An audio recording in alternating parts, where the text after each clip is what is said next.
Stop searching, start working. The easiest way to find office space is at comparetheoffices.com. When you're picking an office, especially somewhere like London, you're not just choosing a space with 4 walls and a desk, are you? No way. You're choosing a postcode.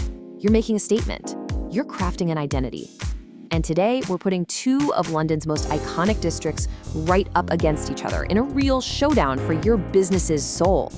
And that's really the big question, isn't it? Are you just looking for a functional space to get work done?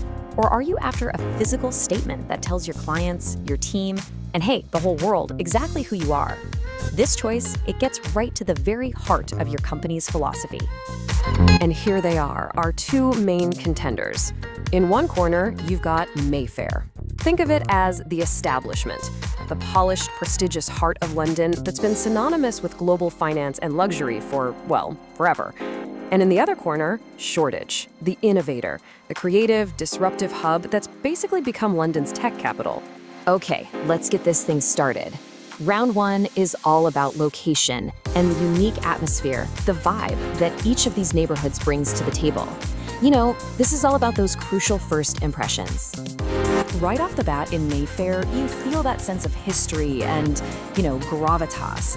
The office itself is in what the source calls an amazing period-style building. So even though the inside is modern and contemporary, that exterior just projects pure heritage. It says stability, it says tradition, it says we're serious. Shoreditch, on the other hand, totally different story. It's not about looking back. The space is described as exciting and contemporary. The energy here is all about looking forward, being dynamic, focusing on what's next. It's definitely less about a historical facade and way more about a functional, creative-first kind of environment. And when you dig into the neighborhoods themselves, wow, the difference is stark. Mayfair puts you right in the middle of established luxury, world-class restaurants, high-end shops, and you're just a quick walk from Oxford Street. Shoreditch, though, puts you right next to the unearthed foundations of Shakespeare's Curtain Theatre. It's a real choice between commercial polish and deep, creative, historical roots. Now, on paper, both of these locations are fantastically connected. I mean, Mayfair gives you amazing access to 4 massive West End tube stations, plugging you right into the heart of everything. Meanwhile, Shoreditch links you directly to the financial district and the whole creative scene in East London. So the crucial point isn't about which one's better connected, it's about which part of London you actually want your business to be connected to.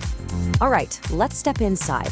We've seen the streets, we've felt the vibe, now let's actually look at the workspaces themselves. What do you really get for your money once you walk through that front door? Okay, so both offices have the essentials down, right? 24/7 access, lifts, all that good stuff. But it's the little details that really reveal their different philosophies. Mayfair offers that professional comfort, air conditioning, the simplicity of an all-inclusive price. Shoreditch leans right into that modern work ethos, with showers for cyclists, a communal roof terrace for collaboration, and even bike storage. It's really the difference between corporate comfort and a startup-centric community. So, the Mayfair proposition. It's crystal clear. High quality, straightforward, and professional. You get a premium, recently refurbished space, and it all comes under one simple, all-inclusive bill. It's designed for total convenience and to impress clients without any fuss at all. Shoreditch, though, is selling an experience. These aren't just amenities on a list. They are tools for attracting and keeping top-tier modern talent.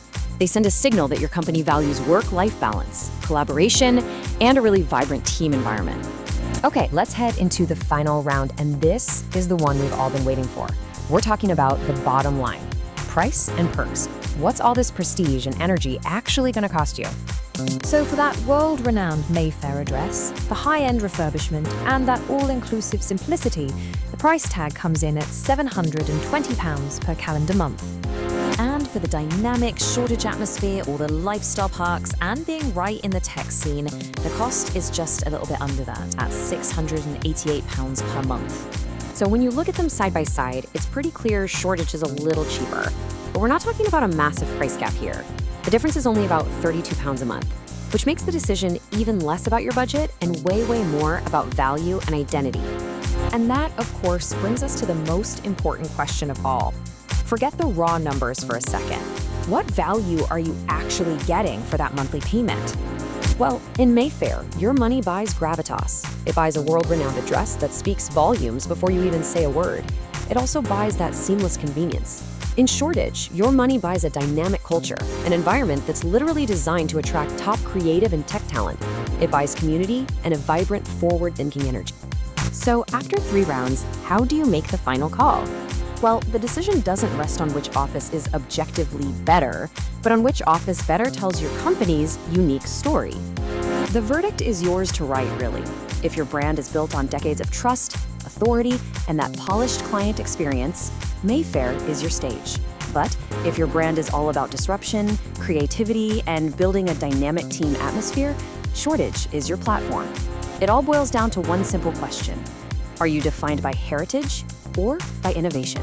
Because ultimately, your address is the first line in your company's biography. It sets the tone for every client meeting, every new hire, every single workday. So the only question left to ask yourself is this: what story do you want your office to tell?